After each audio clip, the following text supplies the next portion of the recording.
Assalamu alaikum wa rahmatullahi wa barakatuh. Si en ce moment tu te sens seul, incompris, comme si certaines personnes s'éloignaient de toi sans raison, ce n'est peut-être pas un rejet. Et si c'était une protection d'Allah que tu n'as pas encore comprise? Parce qu'il existe des moments dans la vie d'un croyant où Allah ne te punit pas. Il t'éloigne, il ferme des portes, il retire des gens, il coupe des liens. Et à première vue, ça fait mal. Ça semble injuste. Ça ressemble à une perte. Mais en réalité, c'est peut-être une miséricorde déguisée. Allah dit dans le Coran, « Il se peut que vous détestiez une chose alors qu'elle est un bien pour vous. » Sourate Al-Baqarah 22.216. Si tu es dans une période où tu te sens isolé, mis à l'écart, ou même oublié, reste attentif, car tu pourrais être exactement là où Allah veut te protéger de ce que tu ne vois pas encore. Certaines relations s'éloignent parce qu'elles auraient détruit ton cœur. Certaines opportunités disparaissent parce qu'elles t'auraient détourné de ton chemin. Et certains silences sont en réalité des formes de sauvegarde divine. Dans cette vidéo, tu vas découvrir 8 signes puissants que Allah t'isole, non pas pour te punir, mais pour te préserver, t'élever et te ramener vers lui. Et peut-être qu'à la fin, tu regarderas ta solitude autrement. Non plus comme un vide, mais comme une protection silencieuse. Reste jusqu'au bout, parce que certains de ces signes peuvent complètement changer ta compréhension de ce que tu vis actuellement. Et si cette vidéo résonne en toi, abonne-toi maintenant. Laisse un like pour soutenir ce rappel et partage-la à quelqu'un qui traverse peut-être une période de solitude sans comprendre pourquoi. Signe 1. Tu perds certaines personnes sans explication. Il y a des pertes qui ne font pas de bruit, mais qui résonnent longtemps dans le cœur. Tu te réveilles un jour et tu réalises que certaines personnes ne sont plus vraiment là. Elles n'ont pas forcément disparu dans un conflit. Il n'y a pas eu de scène, pas d'explication claire, parfois même pas d'adieu. Juste une distance progressive, presque invisible au début, puis évidente avec le temps. Et c'est justement ce type de départ qui trouble le plus. Parce que l'esprit humain cherche toujours une raison. On veut comprendre, analyser, revenir en arrière pour trouver le moment où tout a basculé. Mais parfois, il n'y a pas de moment précis. Il y a simplement une volonté divine qui agit en silence, loin de notre compréhension immédiate. Dans la perspective spirituelle, ce type d'éloignement n'est pas forcément une perte au sens réel. C'est peut-être une forme de protection dont tu ne perçois pas encore la sagesse.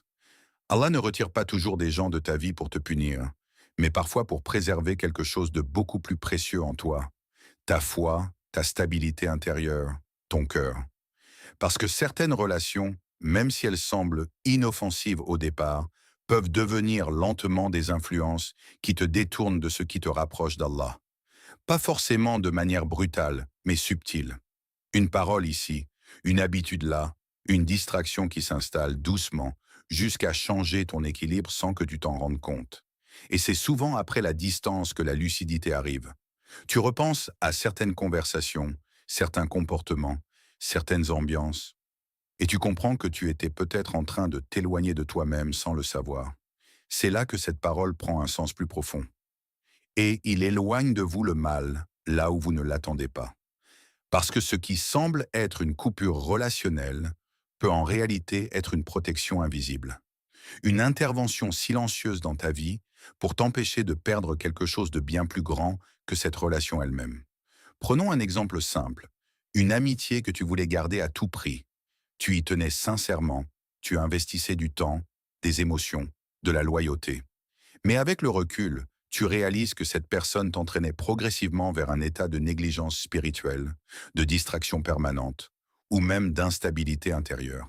Et pourtant, sur le moment, tu ne voyais rien de tout ça clairement.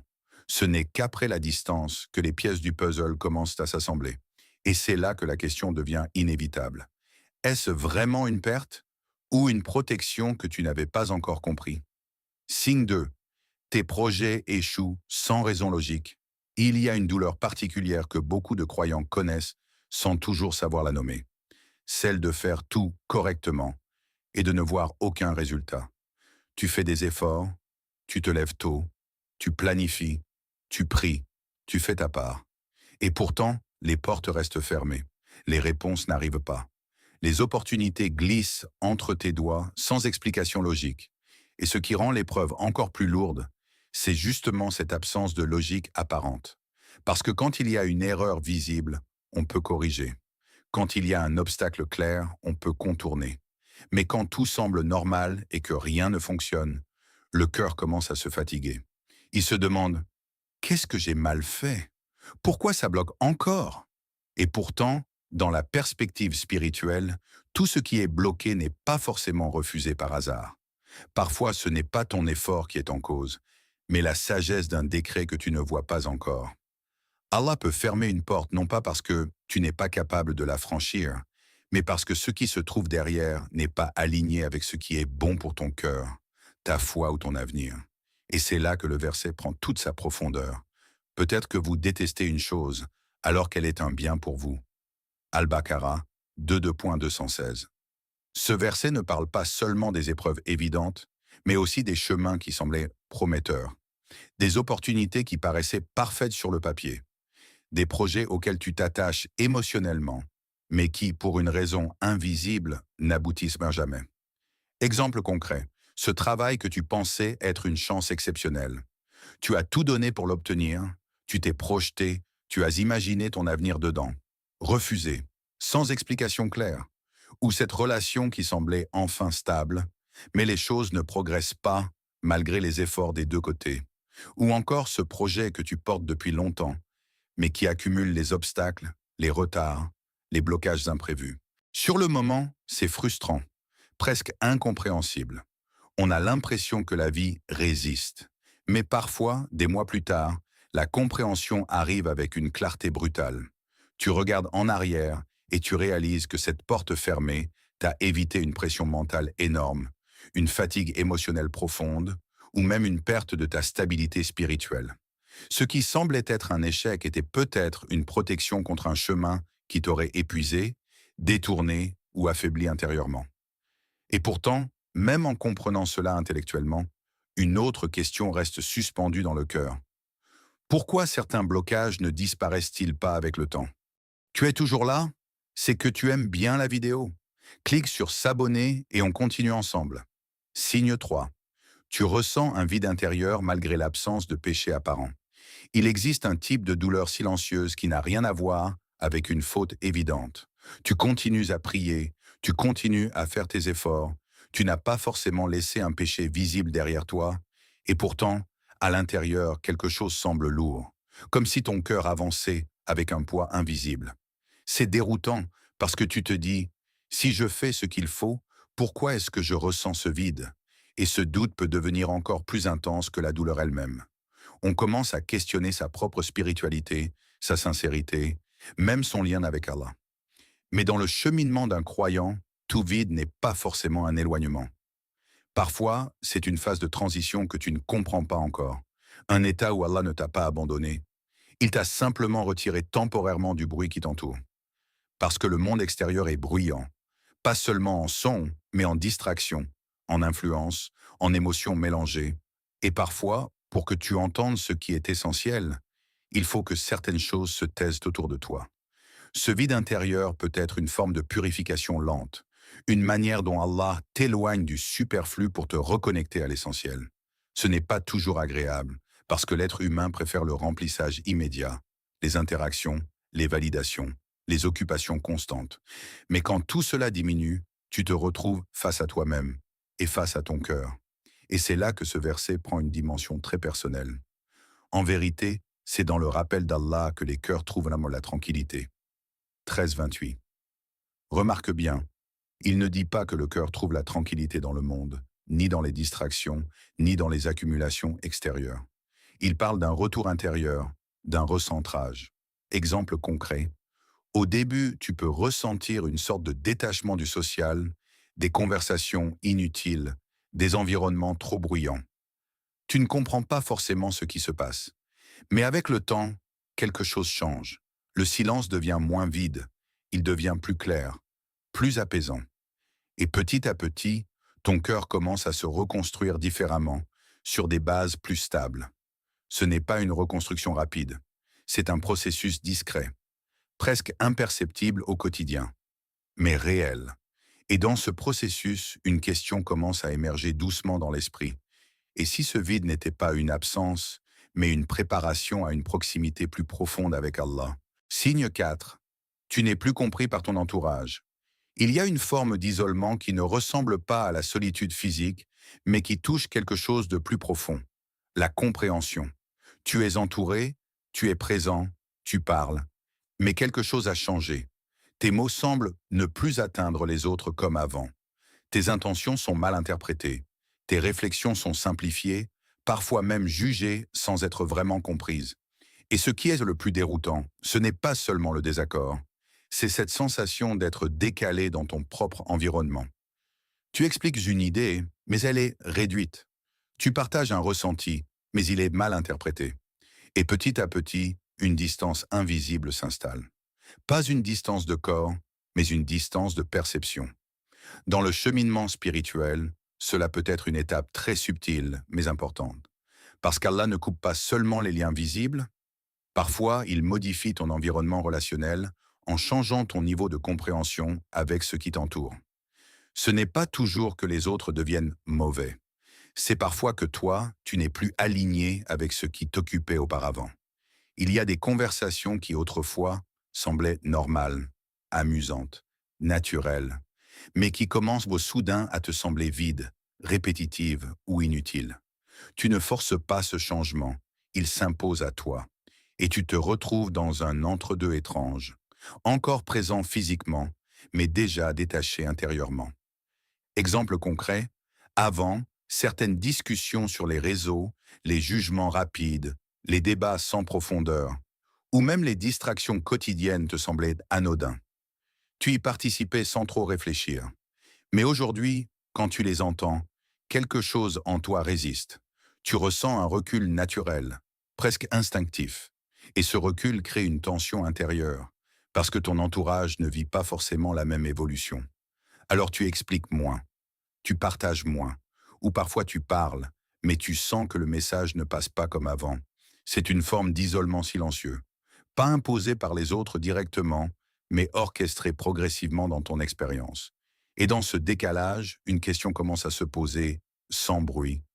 Est-ce que ce changement de perception est une rupture avec les autres, ou une transition vers un cercle plus aligné avec ton évolution intérieure? Signe 5. Tu perds l'envie de certains péchés sans effort. Il existe des changements intérieurs qui ne viennent pas d'une lutte visible, ni d'un effort intense. Ce sont des transformations silencieuses, presque mystérieuses, où tu réalises un jour que certaines choses qui faisaient partie de ton quotidien ne t'attirent plus, sans combat particulier, sans décision brutale, sans événement marquant. Juste un détachement progressif, comme si ton cœur avait naturellement changé de direction. Ce qui te captivait auparavant perd son éclat. Ce qui te retenait autrefois n'a plus le même poids, et ce qui semblait difficile à abandonner devient soudainement moins important. Et c'est là que quelque chose d'étrange se produit. Tu ne ressens pas forcément un manque. Tu ne ressens pas une lutte intérieure. Tu constates simplement une absence de désir. Dans la logique humaine, on appelle cela une évolution personnelle, une maturité, un changement de priorité. Et parfois, c'est exactement cela. Mais dans la dimension spirituelle, il existe une autre lecture, plus profonde et plus subtile. Et si ce n'était pas seulement toi qui changeais, mais une protection qui t'était accordée? Parce qu'il arrive qu'Allah ne te teste pas uniquement par la résistance au péché, mais parfois en retirant directement ce qui t'y menait. Avant même que tu sois confronté à l'épreuve, il peut en diminuer l'attirance dans ton cœur, comme une forme de miséricorde discrète. Le prophète, que la paix et le salut d'Allah soient sur lui, a évoqué cette idée dans le sens où les cœurs sont entre les mains d'Allah, et qu'il les fait évoluer comme il veut. Et parfois, cette évolution prend la forme d'un désintérêt soudain pour ce qui occupait autrefois une place importante. Exemple concret. Une habitude que tu répétais presque automatiquement, une relation qui occupait beaucoup de ton attention, ou une distraction à laquelle tu revenais constamment. Puis un jour, sans effort particulier, tu remarques que cela ne t'attire plus. Tu peux encore y avoir accès, mais quelque chose en toi ne réagit plus de la même manière. Ce n'est pas forcément une rupture spectaculaire, c'est souvent très discret, presque naturel. mais profondément significatif. Et avec le recul, tu peux même te demander comment quelque chose qui semblait si important a pu perdre autant de place dans ton cœur. Et si cette transformation n'était pas simplement un changement de goût ou de maturité, mais une purification silencieuse orchestrée sans que tu t'en rendes compte? Signe 6. Tu es souvent seul, même entouré de gens. Il existe une solitude qui n'a rien à voir avec le fait d'être physiquement seul.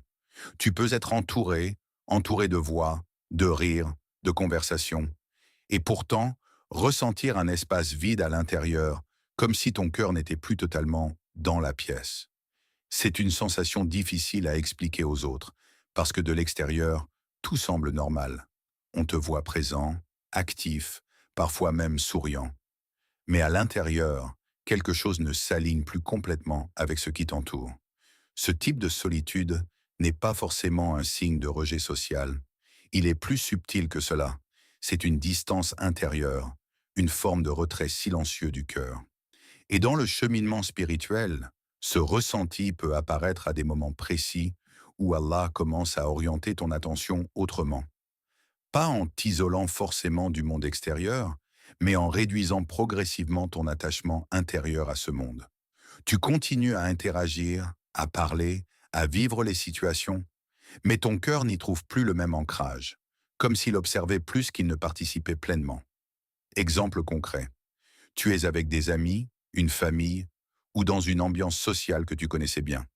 Les conversations se déroulent, les échanges continuent, mais à l'intérieur, tu ressens un décalage. Tu peux rire à certains moments, mais juste après, il y a comme un retour au silence intérieur, une présence absente, une conscience ailleurs. Et avec le temps, ce phénomène peut devenir plus fréquent. Non pas parce que tu rejettes les autres, mais parce que ton cœur commence à se tourner vers autre chose. Une recherche plus profonde, plus intérieure, moins dépendante du bruit extérieur. C'est une solitude étrange, parce qu'elle ne demande pas forcément l'isolement physique. Elle se manifeste même au milieu des gens. Et dans cette expérience, une question commence à s'imposer doucement. Cette solitude intérieure est-elle un éloignement du monde ou le début d'un recentrage vers ce qui donne réellement du sens à ton cœur? Signe 7. Tes invocations semblent ne pas être exaucées immédiatement. Il y a une épreuve particulièrement difficile pour le cœur du croyant. Continuez à demander sans voir de réponse immédiate. Tu lèves les mains, tu fais des duas sincères. Tu parles à Allah avec ce que tu as de plus intime. Et ensuite, il se passe du temps, parfois beaucoup de temps, et extérieurement, rien ne change. Ce silence peut devenir pesant. Pas parce que tu doutes forcément d'Allah, mais parce que ton cœur humain, lui, cherche une réponse visible. Il veut un signe clair, une ouverture, un oui immédiat dans la réalité. Et pourtant, dans la spiritualité islamique, le silence n'est pas une absence de réponse. Le prophète, que la paix et le salut d'Allah soient sur lui, a expliqué que la doua n'est jamais perdue. Elle est exaucée de différentes manières. Soit elle est réalisée dans ce monde, soit elle est repoussée pour t'éviter un mal, soit elle est réservée pour l'au-delà, sous une forme bien meilleure que ce que tu imagines. Cela change complètement la manière de comprendre le délai. Parce que ce que tu interprètes comme un retard peut en réalité être une protection. Il arrive qu'Allah retarde une réponse, non pas parce qu'il t'ignore, mais parce que le moment que tu demandes n'est pas encore le bon. Ou parce que ce que tu veux, maintenant, dans cet état précis de ta vie, pourrait t'apporter plus de pression, de confusion ou de déséquilibre que de bien. Exemple concret. Tu demandes une opportunité, une relation, un changement de situation. Sur le moment, tout en toi est convaincu que c'est ce qu'il te faut.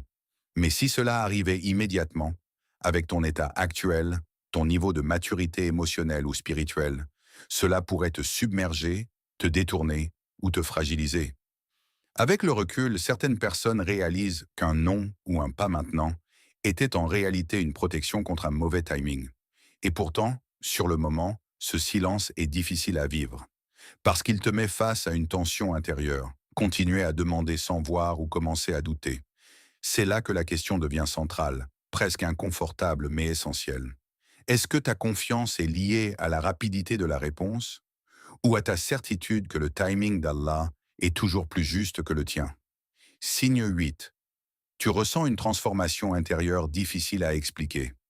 Il y a des transformations qui ne font pas de bruit, mais qui changent tout. Tu continues à vivre ta vie normalement de l'extérieur, mais à l'intérieur, quelque chose est en train de se déplacer profondément. Ce n'est pas une décision soudaine. Ce n'est pas un événement précis. C'est un changement progressif, subtil, parfois même difficile à expliquer avec des mots. Un jour, tu réalises simplement que tu n'es plus exactement la même personne qu'avant. Tes priorités ne résonnent plus de la même manière.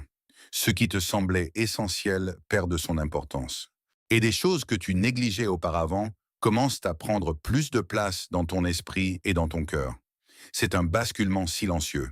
Et dans le cheminement spirituel, ce type de changement n'est pas anodin, parce qu'il ne concerne pas seulement ce que tu fais, mais ce que tu deviens.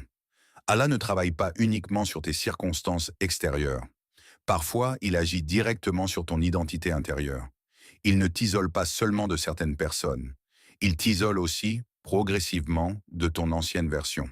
Cette version de toi qui réagissait différemment, qui aimait des choses différentes, qui était attachée à des repères qui n'ont plus le même poids aujourd'hui. Et ce processus peut être déstabilisant parce que tu as parfois l'impression de perdre quelque chose de toi-même. Mais dans une perspective plus profonde, il s'agit peut-être d'une reconstruction. Le Coran rappelle: Allah ne change pas l'état d'un peuple tant qu'ils ne changent pas ce qu'ils ont en eux-mêmes. Arad 13:11. Ce verset montre que le changement extérieur commence toujours par une transformation intérieure. Et cette transformation n'est pas toujours confortable, parce qu'elle implique de quitter certaines habitudes mentales, certains attachements émotionnels, certaines identités anciennes. Exemple concret: ce qui te captivait avant ne te définit plus aujourd'hui. Des conversations, des envies, des centres d'intérêt que tu poursuivais naturellement autrefois te semblent désormais lointains, presque étrangers. Tu ne les rejettes pas forcément, mais ils ne t'animent plus de la même manière. Et dans ce décalage intérieur, une prise de conscience commence doucement à émerger. Et si cette transformation n'était pas une perte de toi-même, mais le début d'un retour vers ce que tu es réellement censé devenir auprès d'Allah?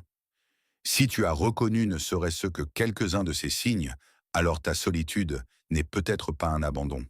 Elle peut être une protection silencieuse. Parce qu'Allah ne t'éloigne jamais pour te perdre. Il t'éloigne pour te préserver de ce que tu ne peux pas encore comprendre. Ce que tu vis peut sembler être une perte. Des gens qui partent, des portes qui se ferment, des attentes qui ne se réalisent pas. Mais dans la vision divine, tout cela peut être un ajustement, un rééquilibrage de ta vie, une purification, un recentrage. Et parfois, Allah te coupe du monde pour te reconnecter à ton cœur. Ne confonds pas silence et abandon. Ne confonds pas retard et rejet. Ne confonds pas isolement et oubli. Car ce que tu appelles être seul peut être en réalité un moment où Allah te construit sans bruit. Prends ce temps pour réfléchir. Qu'est-ce qui a été retiré de ta vie récemment? Et surtout, qu'est-ce qui a été remplacé en toi? Si cette vidéo t'a parlé, abonne-toi pour ne pas manquer les prochains rappels. Laisse un like pour soutenir ce contenu et aider d'autres personnes à comprendre leur propre épreuve. Et partage-la à quelqu'un qui traverse peut-être une période de silence qu'il ne comprend pas. Et dis-moi en commentaire, est-ce que tu as déjà ressenti une isolation sans comprendre pourquoi?